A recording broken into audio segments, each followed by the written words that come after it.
지난주에 인간의 구성에 대해서 좀 생각해 봤고요. 계속해서 그 인간에 대해서 우리가 좀 나눴으면 좋겠습니다. 그래서 오늘은 하나님의 형상에 대해서, 하나님의 형상이 무엇인지 우리가 좀 생각해 보려고 해요. 자, 하나님의 형상. 자, 창세기 1장 27절에 나오죠. 하나님이 자기 형상대로 사람을 창조하셨다. 남자와 여자를 창조하셨다. 이런 말씀이 있는데 고대부터 항상 고민을 해왔던 게 바로 이 하나님의 형상이 도대체 무엇인가에 대한 주제였습니다. 사실 이 형상이 무엇인가에 대한 이야기는 상당히 많은 견해들이 있습니다. 영혼이라고 본 사람도 있습니다. 영혼이라고 본 사람도 있고요. 이제 종교개혁자 칼빈은 이제 영혼이라고 그렇게 얘기를 했고, 그리고 마틴 루터는 이제 원의다. 그러니까 원래 있었던 의가 하나님의 형상이었다. 이렇게 얘기도 했습니다. 지금 천주교회 같은 경우에는 초자연적 은사라고 하는데요. 초자연 은사라고 해서 원래 창조될 때 우리는 자연인이었다는 거예요. 그런데 하나님의 형상으로 말미암아 우리가 의로운 자가 됐다. 어떤 특별한 은사가 주어져서 우리가 의로운 자가 됐다. 이렇게 주장을 하는데 보통 개신교에서는 이걸 받아들이진 않습니다. 왜냐하면 사람은 창조될 때부터 하나님의 형상으로 만들어졌기 때문에 뭔가 만들어진 후에 무언가가 주어졌다거나 뭔가 입혀졌다라는 이런 견해를 받아들이진 않고요. 그리고 보통은 영혼, 원의도 얘기하고 인간의 이성, 그리고 인간이 만물을 지배하는 이런 통치권, 이런 것들을 우리가 하나님의 형상이라고 그렇게 생각을 합니다. 사실 우리가 이 중에 꼭 뭐만 하나님의 형상이다라고 그렇게 얘기는 하지 않습니다. 우리가 포괄적으로 이런 다양한 견해들을 다 하나님의 형상이다라고 그렇게 인정하는 그런 지금 교단들, 우리 장로교회는 항상 이렇게 포괄적으로 그렇게 이해를 해왔습니다. 그런데 이 하나님의 형상의 이 종류들이 도대체 어떤 기준으로 이런 것들을 지금 주장하고 있느냐? 우리가 성경을 볼 때 총 3가지 기준으로 우리가 하나님의 형상을 이야기를 합니다. 그래서 첫 번째는 동물에게 없는 것. 동물에게 없는 것. 그러니까 하나님의 형상은 사람만 하나님의 형상으로 지었기 때문에 동물에게 없는 것을 우리가 보통 하나님의 형상이라 얘기를 하고요. 그리고 타락함으로 손상이 된 것을 얘기합니다. 그러니까 성경을 보면 갈라디아서 4장 17절에 보면 그리스도의 형상을 이루라는 말씀이 있거든요. 그러니까 이루라는 것이 지금 형상이 손상됐기 때문에 우리가 그리스도를 닮아가며 형상을 회복하라는 의미를 가지고 있는 거죠. 그래서 우리가 타락함으로 이 손상된 것, 아담 때에는 온전했지만 타락 후로 손상된 것을 또 형상이라고 부르고, 또 이제 존귀한 것, 귀한 것, 존귀성을 가지고 얘기하죠. 그래서 이건 창세기 9장 6절에 너희가 하나님의 형상이기 때문에 살인하지 말라, 이런 구절이 있습니다. 그러니까 사람이 하나님의 형상이기 때문에 존귀하다는 거죠. 그래서 이렇게 우리 인간이 가진 어떤 존귀한 것, 그리고 타락해서 손상하고 손상된 것, 동물에게 없는 것, 이 3가지 특징을 가지고 있는 것을 일반적으로 우리가 하나님의 형상이다, 이렇게 얘기를 합니다. 그래서 우리가 도덕성도 얘기할 수 있고요. 도덕. 그리고 양심, 인간의 양심, 그 위에도 여러 가지 것들. 최근 학자들은 관계를 얘기합니다. 관계. 하나님과 관계를 맺을 수 있는 것. 이것이 바로 하나님의 형상이다, 이렇게 얘기를 하는 학자도 있고, 상당히 다양한 견해가 있다는 것. 우리가 이것을 좀 기억할 필요가 있고요.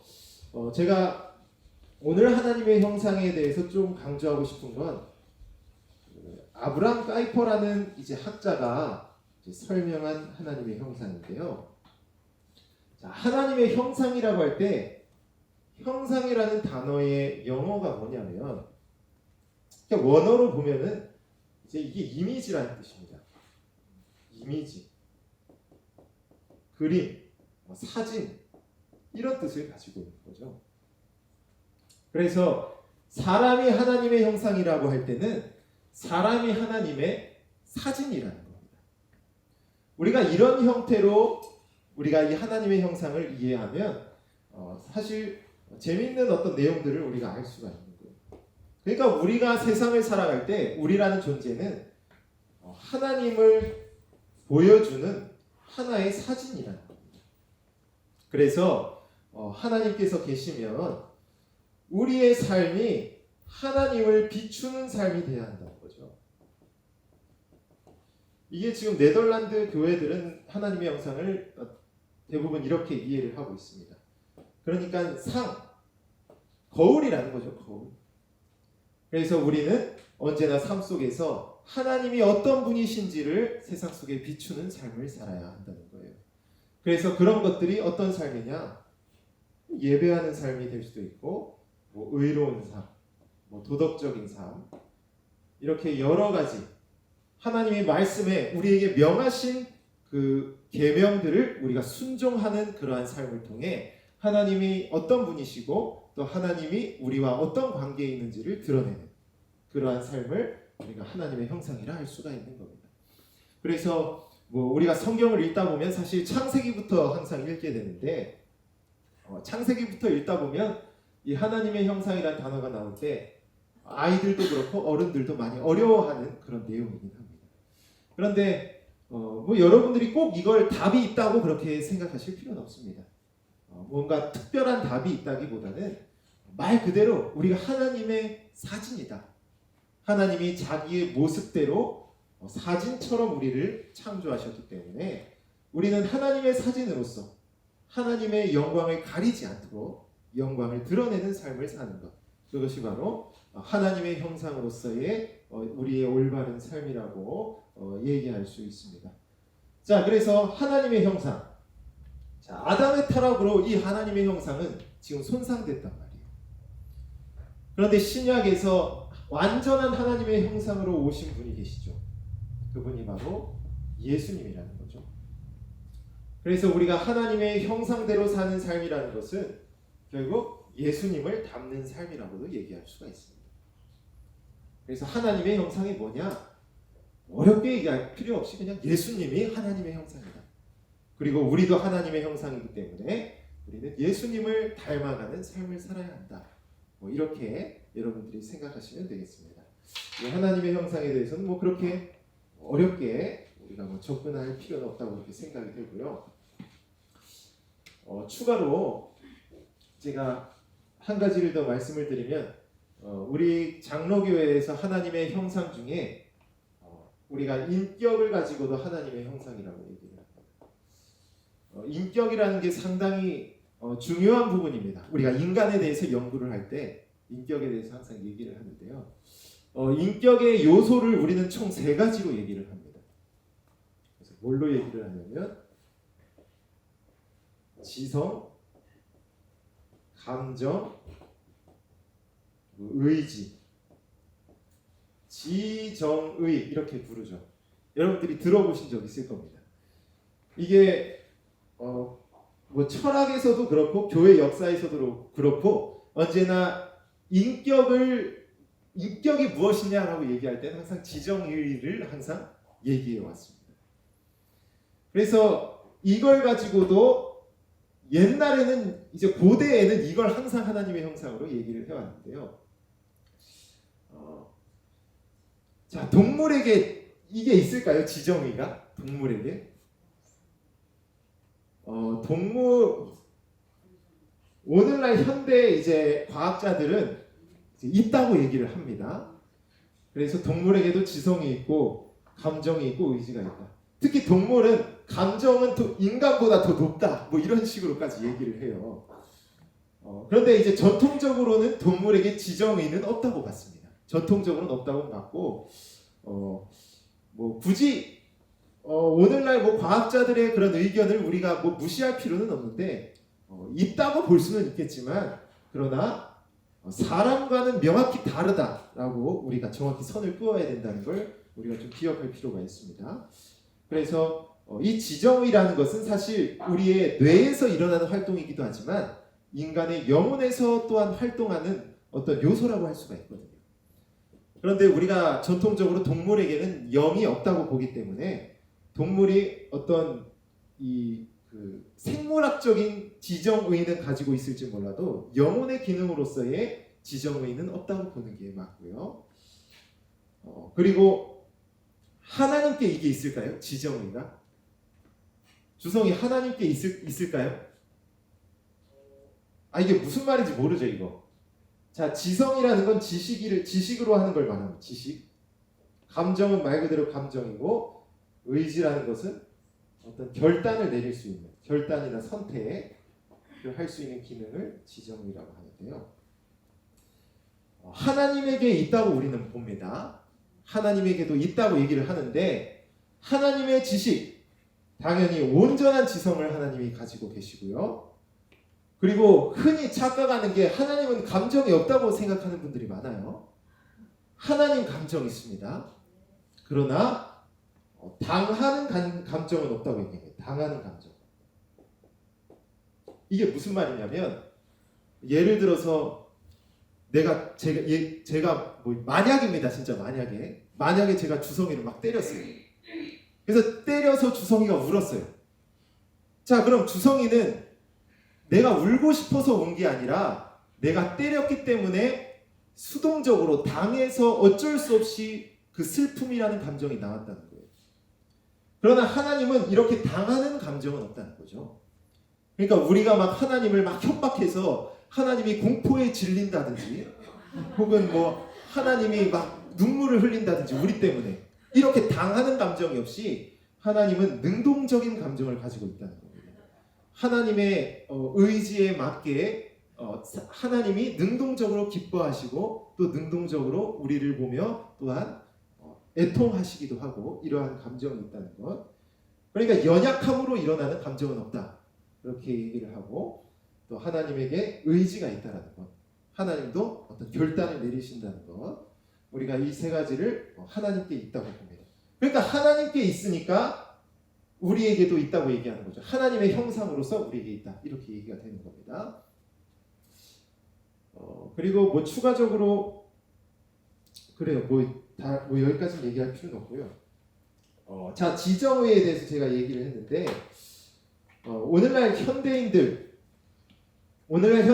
신앙생활을 할 때 이 지정의 중에 과연 뭘 중요하게 생각할까요?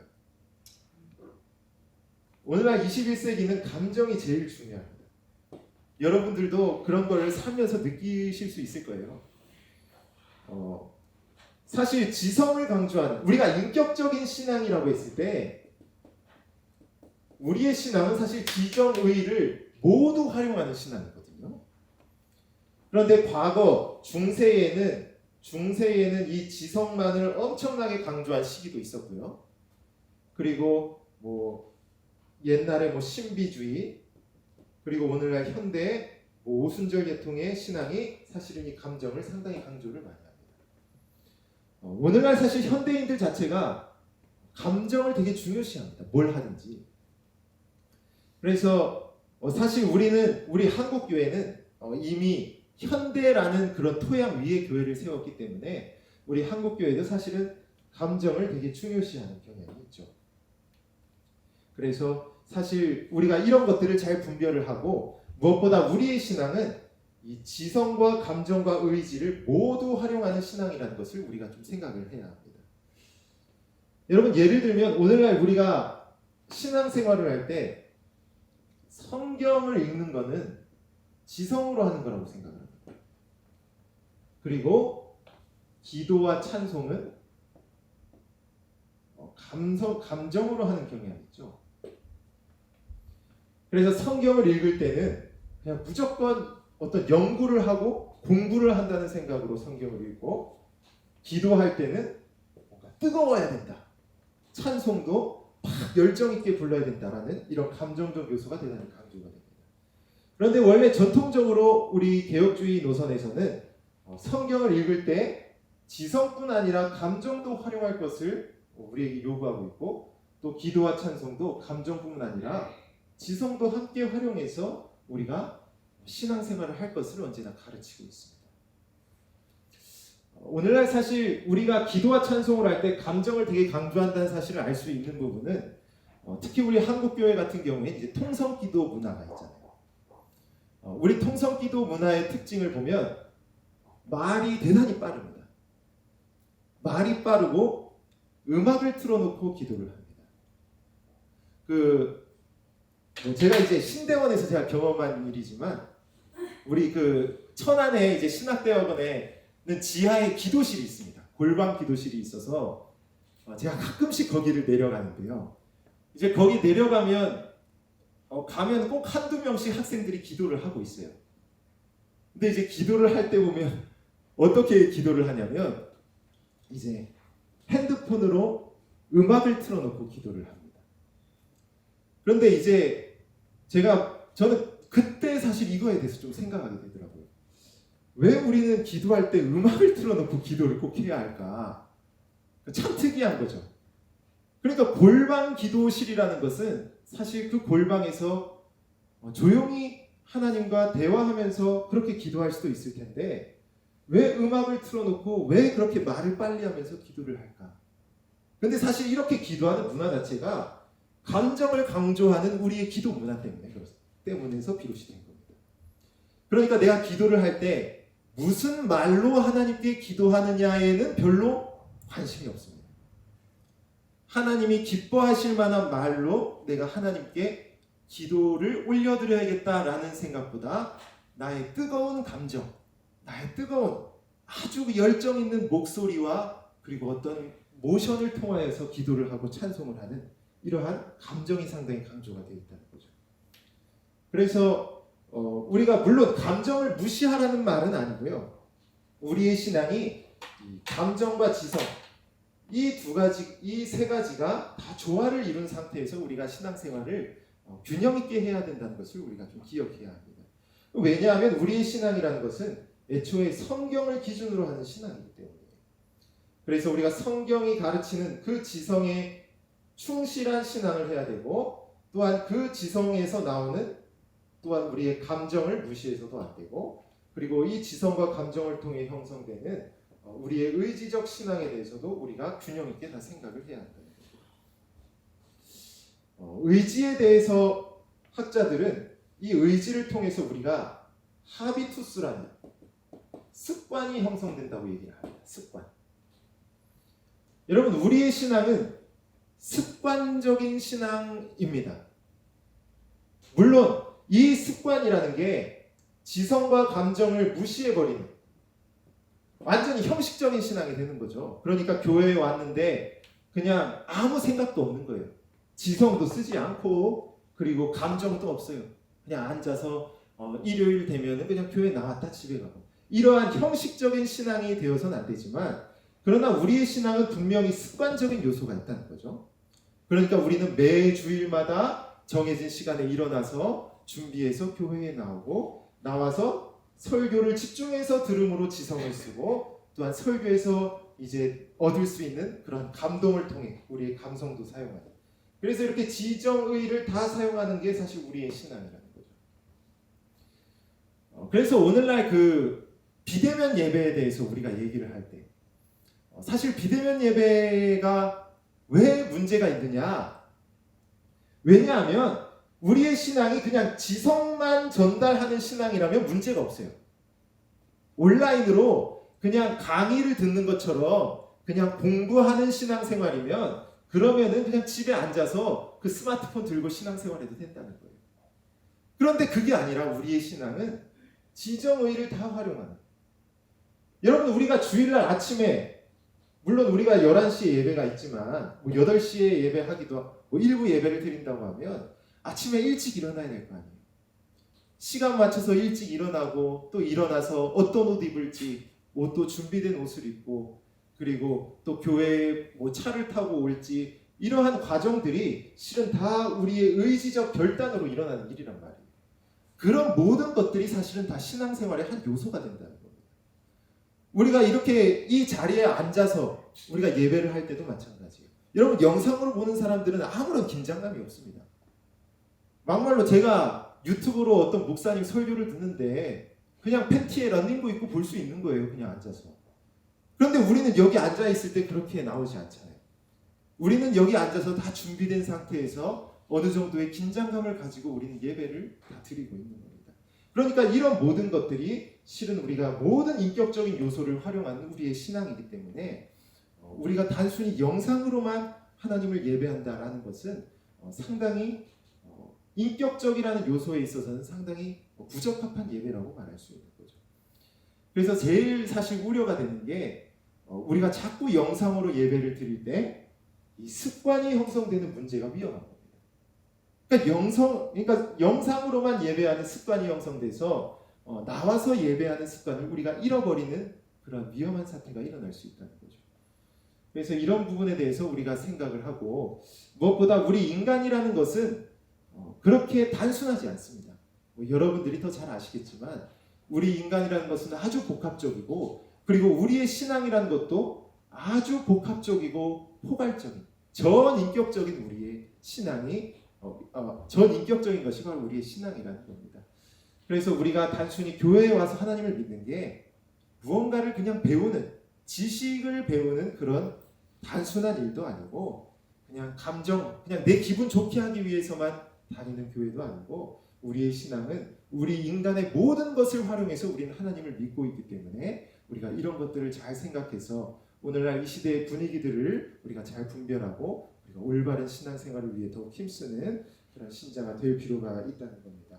그래서 제가 지난주부터 인간에 대해서 조금 얘기를 했는데요. 제가 부족하지만 여러분들이 좀 기억할 부분이 있다면, 우리 사람이라는 것은 하나님의 형상으로 창조가 되었고, 우리에게는 그저 만질 수 있는 육체만 있는 게 아니라 우리에게는 영혼이라는 것도 있고, 우리는 생각보다 엄청나게 복잡하고 엄청나게 신비하게 창조된 그런 하나님의 피조물이라는 겁니다. 그래서 우리가 이렇게 복잡하고 이렇게 신비하게 만들어졌다는 사실에 대해서 먼저는 하나님께 감사해야 하고, 그리고 우리는 이 복합적인 우리의 인체, 우리의 존재 모든 것을 통해서 하나님께 영광을 돌리는 삶을 살아야 한다라는 사실을 여러분들이 잘 기억하시고, 우리가 또 이제 설 명절 여러분들 잘 보내시고, 또한 우리가 설 명절에도 우리의 죄송합니다. 네, 추석을 통해 여러분들이 또 하나님께 영광이 되는 또 그런 복된 추석 명절이 되셨으면 좋겠습니다. 기도하고 마무리하도록 하겠습니다.